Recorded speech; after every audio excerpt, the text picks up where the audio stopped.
I would rather have questions that cannot be answered than have answers that cannot be questioned. How about you? If you've been following the exposures that have been going on for the last few years, you may be asking yourself questions all the time, like I do. Why are these pastors behaving in this way? Is this really happening? Are they really covering up stuff? Are they really colluding? Are they really committing crimes? And how are they getting away with it? Are they really lying to people? Asking questions is healthy. And it is healthy to engage in critical thinking.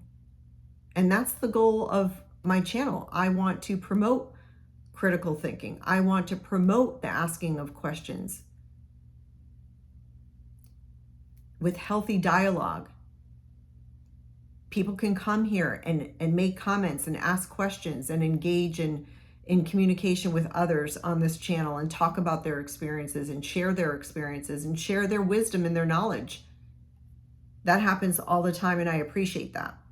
So I encourage you to continue with critical or analytical thinking, whichever way you want to refer to it. I like to understand the why behind the what of a matter. And so I like to research, I like to dig, I like to find things. And I suspect that those that have been coming back to my channel, that you do as well.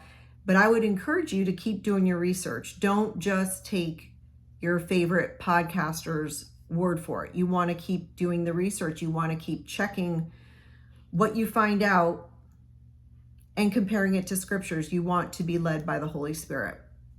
So you guys know I'm an attorney, but before that, when I was an undergrad, I majored in psychology. And when I majored in psychology, I had an interest in cults. So we're talking about 35 years ago, maybe.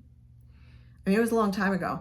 And I did a lot of research on Scientology, and because, you know, we all know that's a cult. So, but I did religious cults, but they were really satanic cults. But that's really where I got an interest in it. But not only from my college experience, but I also researched on my own. I was just interested in that subject. And even when I became an attorney, I researched a lot of psychology stuff, you know, and looked at cases, and I just did all that. It was just something I enjoyed doing.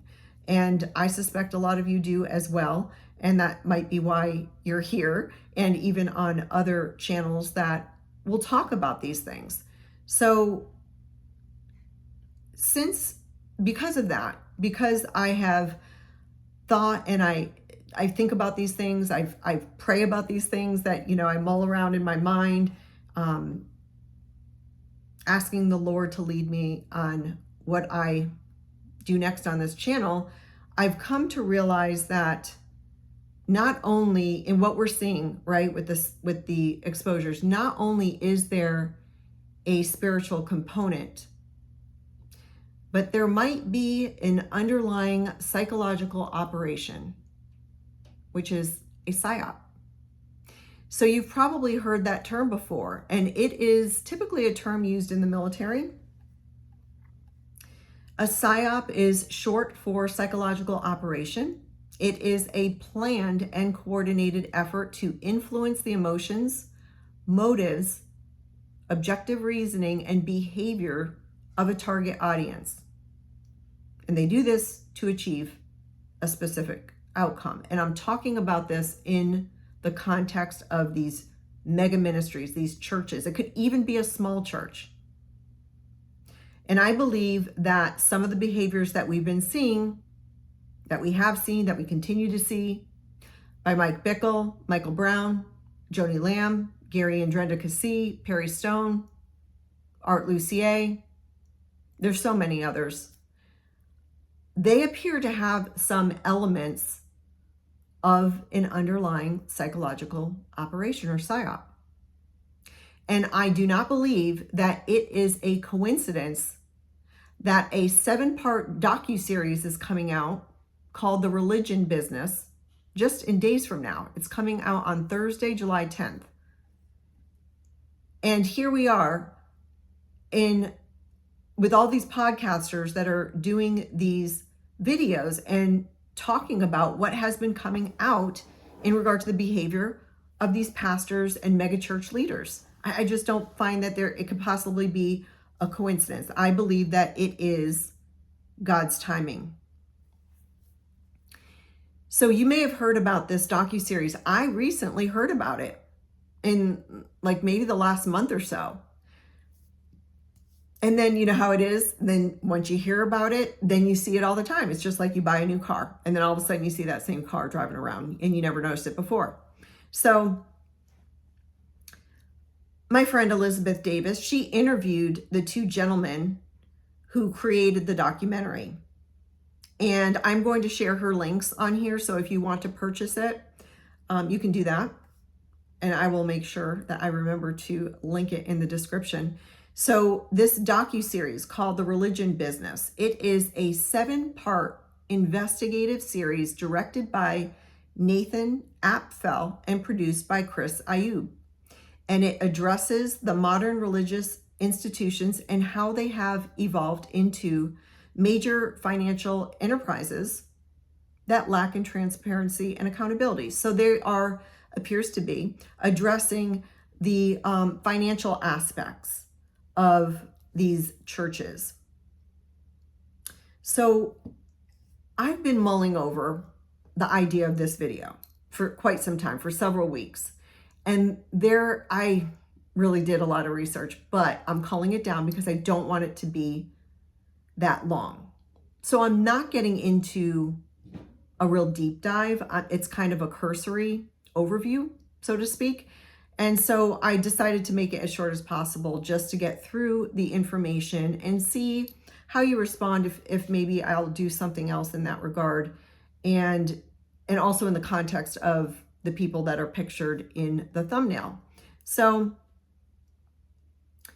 in regard to a targeted psychological operation or psyop, the best way to protect yourself is to be aware of it and what they do, what these people do. It's similar to wanting to know the attributes of a narcissist or a groomer or a psychopath or a sociopath. If you're interested in knowing that, you have to actually study that. And some people, they're just not. So, some of this stuff might be triggering for some. So if you've got to make that decision and exercise that choice to just not watch it. I don't think that this is going to be triggering, but I don't know. I mean, we all have different backgrounds. And so I'm just saying that on the front end here. So that's how I approach things. If I want to know something, whether it's, it's a disgusting thing or whatever, you have to research it. So my husband gave me permission to share this because he was in the military, he was in the Air Force, and he was in Desert Storm and Desert Shield, and he was a nuclear and biological warfare instructor. And so in regard to a psyop they did during one of those wars, the U.S. military would fly over Iraq and they would just release these flyers. And he described them as they had cartoons on them, but it had text in there too. It was in Arabic, and it would say that if they didn't surrender, if they didn't do what the troops wanted them to do, that they're going to suffer explosions. But it was in a cartoon nature, and they would just release this and release this and release this. And that's a picture of a repetitive action. It's doing something to get a group of people, a targeted audience, to do what you want them to do. The outcome, surrender. And so again, just please keep this in mind as you watch. If you feel it's going to be triggering, just turn this off. And what I'm about to say does not pertain to just one particular church. I think that as we go, you'll see, and I'm giving examples here too, it goes across the board of the ones that at least I have covered on my channel. So let's just talk about repetition. Things that pastors will say, they repeatedly say it, and they're doing that on purpose. And they do it to induce fear. They do it to influence minds, behavior. They're trying to get a certain response. They're trying to get people to act in one accord, perhaps. Using terms over and over. A good example of this recently, Everett did an excellent job covering this, and Robin as well on their channels, Ohio for Freedom and Megamaniacs, with Rod Parsley. You know, you hear over and over the covenant, covering, authority. Marianne Ray, she talks about that, the authority. Marianne and Everett talking about the anointing. It's just these words that they're putting out there repetitively, and then in the context how they want you to believe how it means, how it pertains to their belief system. So covenant was used quite a bit by in that Indoctrination video. If you didn't watch Everett's video recently, he did a couple of them, and in two of them, I believe, I know I was in one of them, where he played that video where there was an indoctrination ceremony, and covenant was used many times. And it's done to desensitize the people, the listener. They're in that particular video, they're told that they're making a covenant with Rod Parsley, a person, not God, Rod Parsley. And why was this done? It elevates Rod's status. He becomes more than a human, and it gives him authority, which then leads to being indoctrinated to never question him. And that leads to Rod getting them to give him their time and money. And we see authority with Lance Wallnau, with Art Lucier, Joseph Z. I know I didn't have enough room to add everybody's picture on that thumbnail. Drenda and Gary Cassie, Joni Lamb, Michael Brown, Rod Parsley, Mike Bickle. We've seen numerous examples of them or others around them demanding that people submit to their authority. So a well-known example is Jimmy Evans in those recordings of those meetings that Jonathan recorded, telling Jonathan over and over again to submit to Joni because she is the voice of God to him. And Joni sitting there acquiescing. She doesn't object. She doesn't say a thing. No, she accepts that title as voice of God. That's authority. Art Lucier making posts after the exposure has come out, and he's talking about people who are exposing him, and he's coming out against them as if he's the authority. Drenda and Gary Cassie doing the same. In their twisted way, they are carrying on life, business as usual, operating their businesses, operating their church, going to parties. Drenda's still sitting on the county commission of Knox County, Board of County Commissioners. And Drenda and Gary are making videos and talking about people who are talking about their son who has been charged with 32 felonies as if they're gossiping. No, we're talking about this stuff because it needs to be talked about, because you people have pushed it under the rug. You've dismissed it. You act like it doesn't exist, and you crucify the people who have been victims of it, and whistleblowers, and those who refuse to stay silent. That's why we're all talking about it. Not gossip. Educational purposes. Self-preservation. We're trying to stop this cycle. We want it to end. And we want you held accountable. Anybody that does this stuff, we want you to be held accountable. That's why we're talking about it. So these people, they demand authority. Without it, they cannot persuade and control the masses, their targets. NDAs in the church. We've seen it over and over again. Why are they there? To control people, to control free speech. And they will use other people to help support them, to keep that authority status. Again, we heard it time and time again with Joni Lamb. And in her recordings, she would reference people. At times she would say, oh, this is a trusted prophetic voice, but there were times that she would actually mention names. It's a bolstering technique to give her credibility, because perhaps the person who's listening trusts that person. So she's attaching herself to that person to bolster her credibility. They use these terms, and they use the strategy over and over to desensitize their target as if it's normal. Paula White with her little dance. Did you ever see that video? Angels from Africa. Angels from Africa right now. Angels from Africa. I mean, it's just a chant. IHOP KC did this in their global prayer room, in all their prayer rooms with their chants. They would take one phrase or one word and just repeat it. Repetition. It's a chant. It's indoctrination. The goal is to bring up an emotion in you. It's like a mob mentality. I saw it in the prayer room. They would just keep chanting and people would get worked up. You guys have seen it too. I'm sure you have. It's in churches.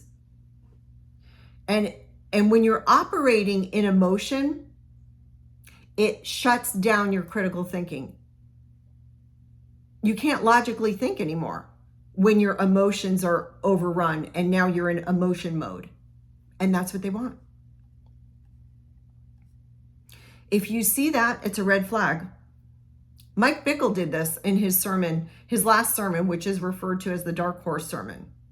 He was aware that he was being accused and exposed. So what did he do? He goes on stage, his last sermon, and he talks about accuser of the brethren, preparing people for what was coming, for the righteous accusations, but twisting it as if to accuse those people, to say that they're demonic.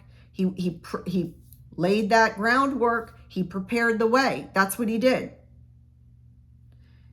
And they replace facts with emotions. See, this is what's going to come out. Joseph Z did that. See, this is what's going to happen because the podcasters are coming out and speaking about all of this injustice. And you know what it's going to lead to? It's going to lead to people denying the Holocaust. Replacing facts with emotion, giving them this fear. Oh, we can't have that.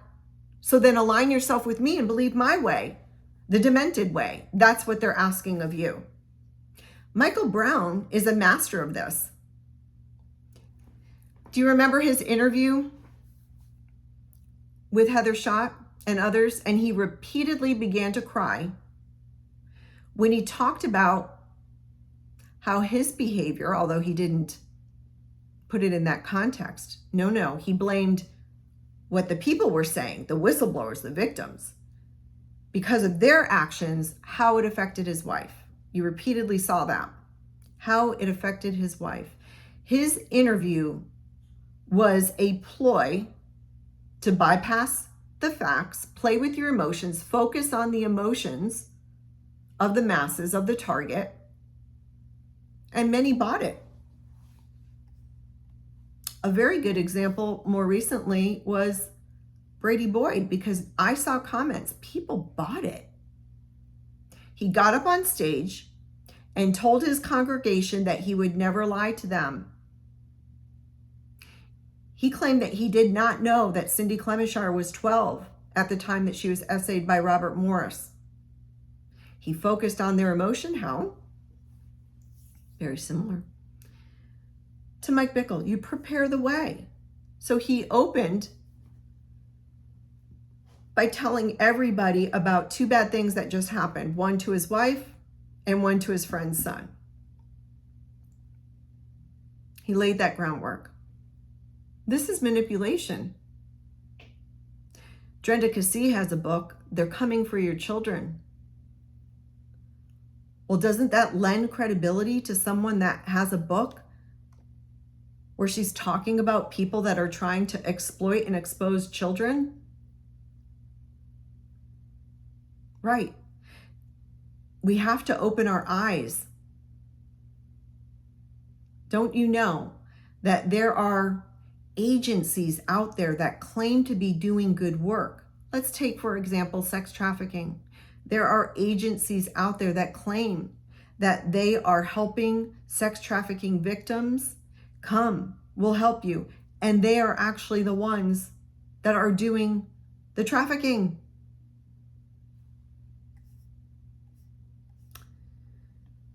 So, Brady Boyd, his sermon, an excellent example of this.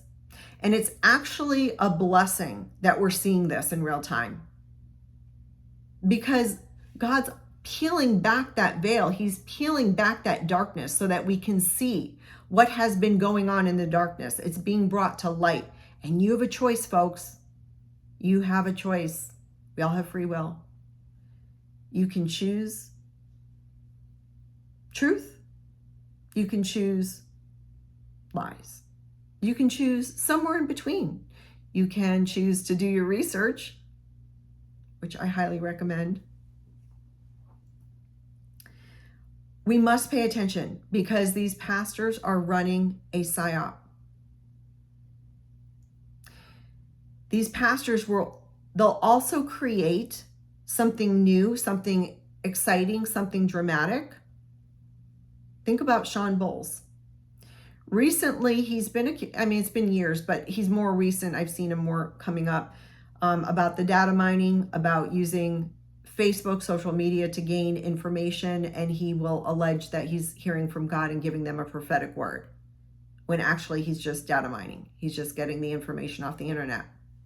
And how this has resulted in some very bad situations. And more recently, there was a gentleman that I saw, and I don't remember where, and I didn't watch. It was Mike Winger, but it was so long I didn't finish it. But this gentleman came on and said that Sean Bowles told him to make a movie, and then he didn't work for 8 years. And I'm sure that was tough. And so I didn't finish it. So if any of you did, it's not going to bother me if you share any information about it. Please feel free to comment about that and share that.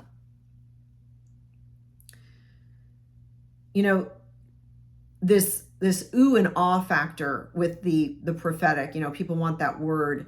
And so they get dazzled by it when, the man of God is coming to this church, and you've got to come and join and be a part of this, because he might call you out and give you a word from God, as if we can't get one on our own if we just spend some time with the Lord. But they have this fresh revelation, and we hear that every time. That's just pushed down our throats. Fresh revelation, new wine. Catherine Crick, she's a master of this. She claims that only her ministry has this fresh revelation from God. When something new or novel is introduced, it takes you off guard. And so you're not suspecting. And so you're in a position where you might be vulnerable to that manipulation. And when you're at a church, you expect that you're safe. And so you wouldn't suspect that a psyop is happening. But sometimes it is. And your guard is down. But now our guards, not that we have to have them up all the time, but we just have to be more discerning, educated. Be wise as a serpent. And they know that your guards are down when you're there. They know that people are coming there to their church. Perhaps they've been rejected, they've been abused, and they're vulnerable. And so they know their targets. Let's talk about cognitive dissonance. It's a psychological term, and it describes the mental discomfort or tension that you might have when you've got conflicting beliefs or conflicting attitudes or values. In my own personal experience in regard to the exposures, if you've listened to me before, this is in respect to the exposure of Mike Bickle. I saw this firsthand. People who refused to believe that Mike Bickle was essaying people. Now, I've shared this before. Not like I'm some genius. It's just my experience and just the way that I'm wired, I guess. As soon as I heard the first testimony of the first victim, only one, I knew right away it was 100% true. Was I devastated? Yes, 100%. I was of the belief that if there was anybody that would do something like this, it would not be Mike Bickle. It would not be Mike Bickle. But it was. And I believed at the first one. Now, it then subsequently came out that there was 17.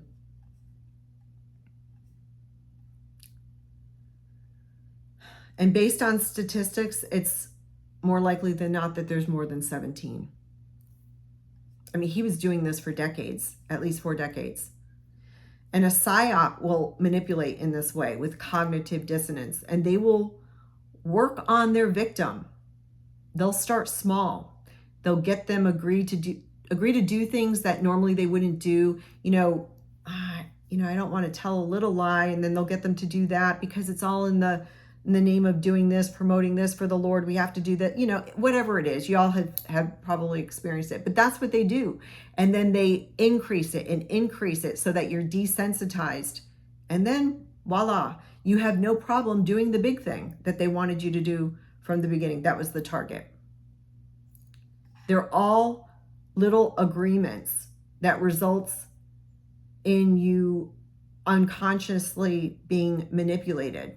And they'll persuade you, and they'll remind you, and they'll tell you that it's all for the good of the Lord. It's all for God's kingdom,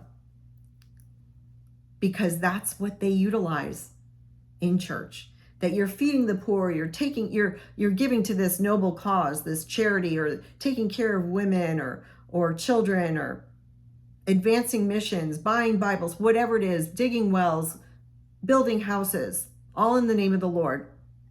And they advance this virtuous act. So certainly a good Christian would want to be a part of that. And it's that mob mentality, because my gosh, I must, because I want to be a good Christian. My neighbors sitting beside me, they're all agreeing to this, whatever the pastor says about this. So I'm going to support it as well, not knowing that perhaps none of the money you're giving is going to that. And you have to critically think. And we know in churches, some of them are not transparent. And that's what the religion business docuseries is going to be about. But they should be. All of them should be. It doesn't matter if you have 2 members or you have 2 million members. They all should be transparent. My opinion. I believe we're going to learn a lot from that docuseries. I can't wait to watch it. So I believe that the things that I talk about, that I've been exposing, another question just mulls all the questions in my mind. Why are they doing it? Well, I think that we've answered this. Most of us know. I mean, the end game, I think it's all about the pocket. It has to be. It has to be about money, fortune, fame, wealth, position, power, control. I mean, it has to be about that, right? That's their end goal. And they are livid, absolutely livid, because people are calling them out. Their money makers are drying up. People are not giving like they were. Perry Stone recently preached, and Brother John Elving covered this recently in a video, and it was excellent. I watched it. And Perry Stone was going off about social media and podcasters, and Brother John addressed this and even brought on a video. And I think I even had this on a video earlier in the year. Perry Stone was talking about podcaster. No, I didn't. It wasn't me. It was Brother John. I know I addressed a recording. Okay. So Brother John, in his recent video, he was talking about Joseph Z and Perry Stone. They were on together, and Perry Stone was telling Joseph Z, oh, podcasters, they're about to get sued because you just can't defame people like that. And Joseph Z's like, yeah. And then now, and Perry Stone says, but I'm not going to get into that because I'll just address this in another podcast. Well, I haven't seen anything until Brother John came out recently with this video. So in this recent sermon or preaching that Perry Stone, it's all about the podcasters. So bizarre. And he says, I'm not going to sue anybody because that's God's judgment. And he's gleefully proclaiming God's judgment, cursing people from the pulpit. And John talks about this, Brother John talks about this, how instead of praying for them or reaching out to them and saying that he's concerned for their souls, I mean, of course, you know, I don't know who he's talking about because Perry Stone never mentions who he's talking about. Who knows? He doesn't do that. No, he's happy that they're going to be judged. He's happy that they're not going to be saved. Is that what a man of God looks like?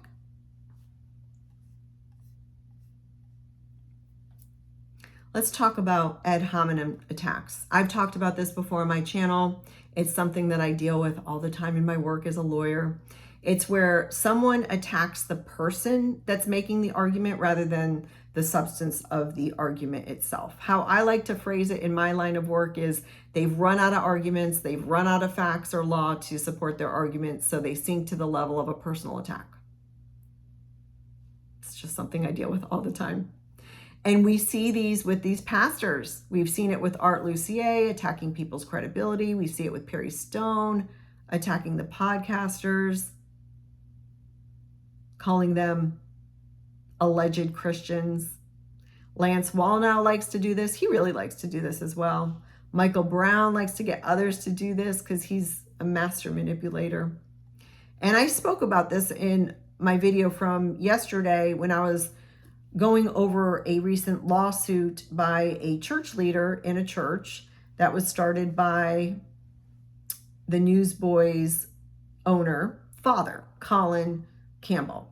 So Wes Campbell, his father, Colin Campbell, and Colin Campbell, Nancy Campbell, his wife, Wes Campbell, the whole family, essentially, well, several family members at least, they're accused of defamation in regard to this pastor. They made a lot of statements that this pastor is suing them over. And it included calling him out and saying he had a questionable past. You know, we see this all the time by these pastors. You know, they're willing to take your money, but then as soon as you question them on something, then you're the devil and you're horrible. But they didn't have a problem taking your money from that horrible demonic person. Not at all. That's so funny to me. And let's talk about just briefly red herrings. I deal with this in my practice as well. It's very common. And you see that. It's a deflection. Pastors will do it. They'll point to something, get your eye off of them, point to something else, deflection. A red herring is where they're arguing facts or pointing to something that just has no relevancy to the matter. So it has absolutely no application to the case in hand. It just distracts. We see that. Is it the octopus that has the ink that comes out and just makes darkness there? So it camouflages. I don't know. Is it squid? Is it octopus? Something. These pastors, they manipulate. They tell half-truths. They twist scriptures. A lot of times they speak some truth, and it might sound logical, might sound right, but if you really pay attention, it's not actually truth. And they're twisting scriptures, and the only way to avoid that is to study scripture. That's the only way. Have you ever been told that you would be cursed if you left the church? It's happened to me. I'm sure many of you, it's happened to you as well. This seems to be a very common tactic. And if you see that happening, run. I mean, there's so many comments that I can remember just in the course of my videos where people say that what's happened to them. Catalog this stuff. You guys see it in the comments. You want to protect yourself. You have to ask yourself, do they authentically care about people, about you? Or do they see you as someone they can use, someone that would be useful to serve a specific purpose, giving them money, giving them your time? Most importantly, how do they treat the oppressed? How do they treat the victims? Evaluate how these leaders have treated victims, how they've treated people that worked for them, people that are whistleblowers, people that are survivors. Examples are Faith Life Church, Gary and Brenda Cassie. Through their attorney, as soon as this came out, the accusations against their son, through their attorney, they issued cease and desist letters to numerous people, to podcasters, and to just people in their community to try to get them to stop talking and to stop advocating for the victims, to stop their constitutional right, freedom of speech. That's what they did. They attempted to do it. It didn't work. And they didn't file any lawsuits.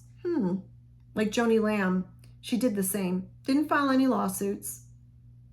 Perry Stone, he promised some lawsuits, but recently he said, no, I'm not going to.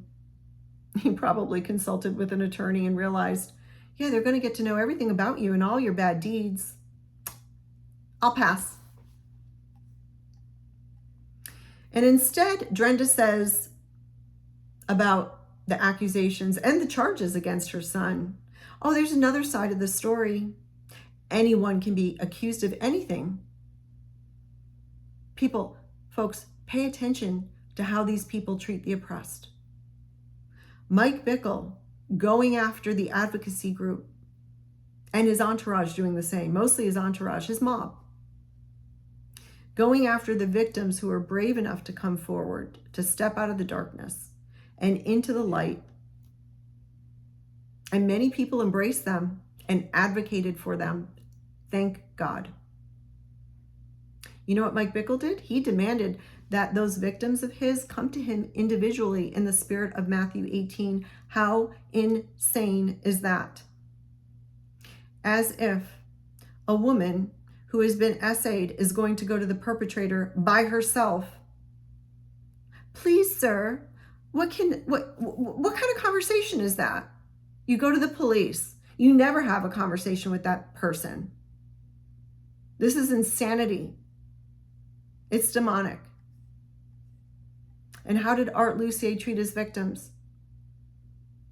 He called them liars.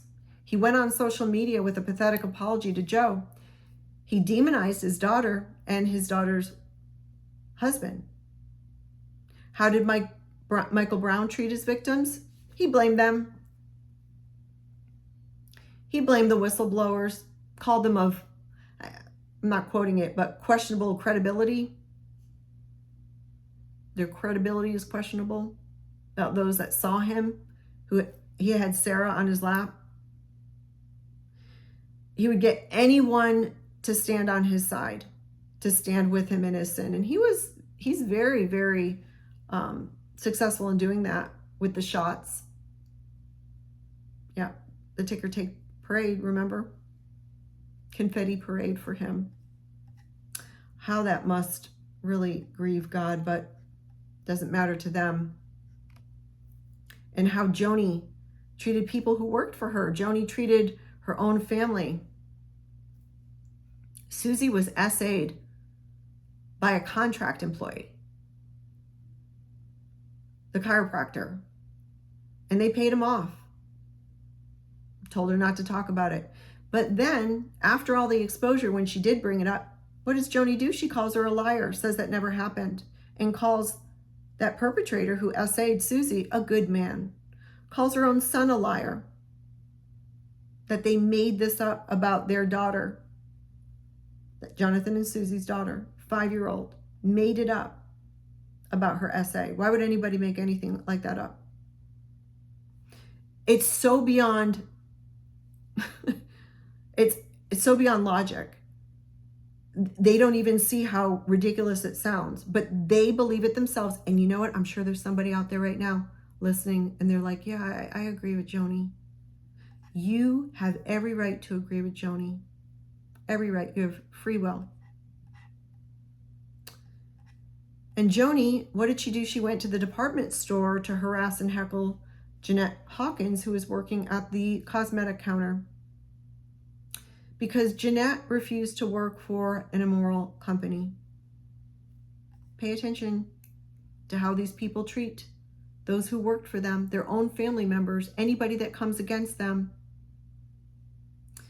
And Rod Parsley, you've heard it all. Everett and Marianne and Robin, their videos have addressed Rod Parsley. He walked around naked in front of one of his assistants, Garrett. He makes people go to his house at night to deliver food whenever he wants. Makes people work insane hours. Mold is in the building of the school. And what did they do? They issued a statement saying, oh, we're so concerned with your well-being, but let's just hit pause. We're not going to take any remediation until after our Dominion Camp meeting. Then we'll care. We'll take the handoff pause and we'll care about you again on the other side.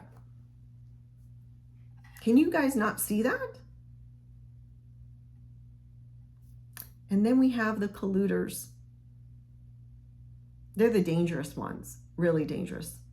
A colluder is someone who knowingly cooperates with another person to do something dishonest, illegal, or unethical. And collusion, in the sense that I'm speaking of, is silence. Silence is collusion. When you refuse to speak up, your silence allows the perpetrator to continue the abuse, the behavior, the cover-up, the criminal behavior, whatever it is. And in my book, you are just as bad as the perpetrator. A victim asks people to take action, which is much harder. It's much easier, perhaps, to stay silent and collude with the perpetrator. And it is much harder to take on the support of the victim, as we've seen. You collude with the perpetrator when you remain silent. But when you speak up, the victims feel heard and they believe that they are being believed, they are seen.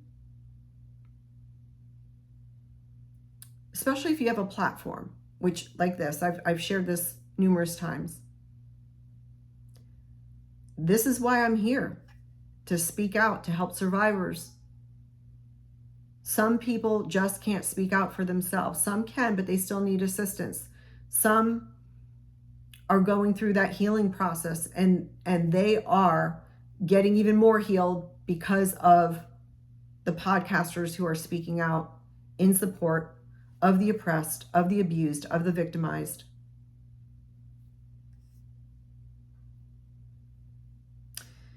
And some of them perhaps they didn't know that they were victims until they've been watching these podcasts or seeing what has been coming out because of these podcasts in regard to the egregious behavior by these pastors. They might not have known. For instance, Deborah, the first Jane Doe of Mike Bickle,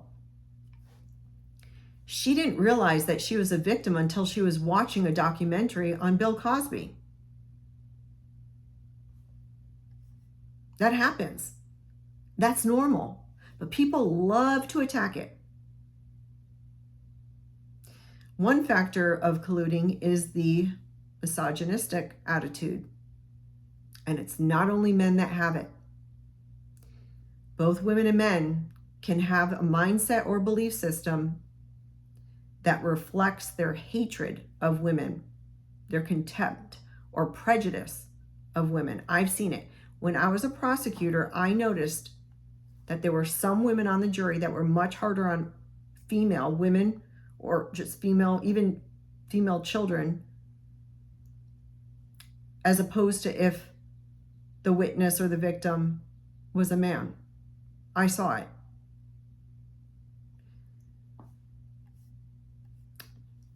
A misogynistic attitude belittles women. It also objectifies women, and it blames them. And I've mentioned this before. Chris Valentin,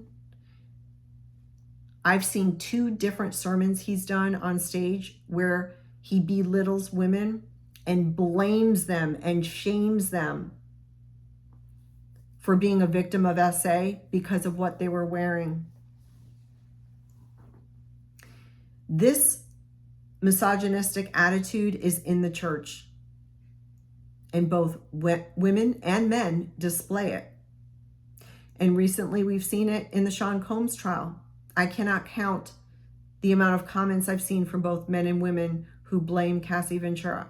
Now, you might have your own opinion on that. And if you don't see Cassie Ventura as a victim, there are plenty of other victims that are out there that are in the forefront right now.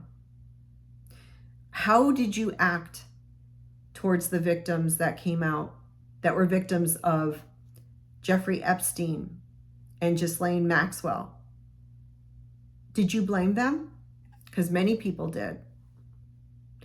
In the end, it's about choices, right? We all have free will. Choose who you will serve. Every one of us, we have free will. We have the right to be abused if we want to be. We have the right to be conned if we want to be conned. We have the right to be taken advantage of if we so choose. You have the right to remain in the dark if you want to. But I'm not here in this space for that. And for people who, they might have the cognitive dissonance and they're seeing their favorite pastor being exposed for these things and it just doesn't compute, and they cannot rationalize it, and they cannot come to the conclusion that perhaps their pastor is doing these things. I pray for you. I hope that you do see the light. I hope that you do see the truth.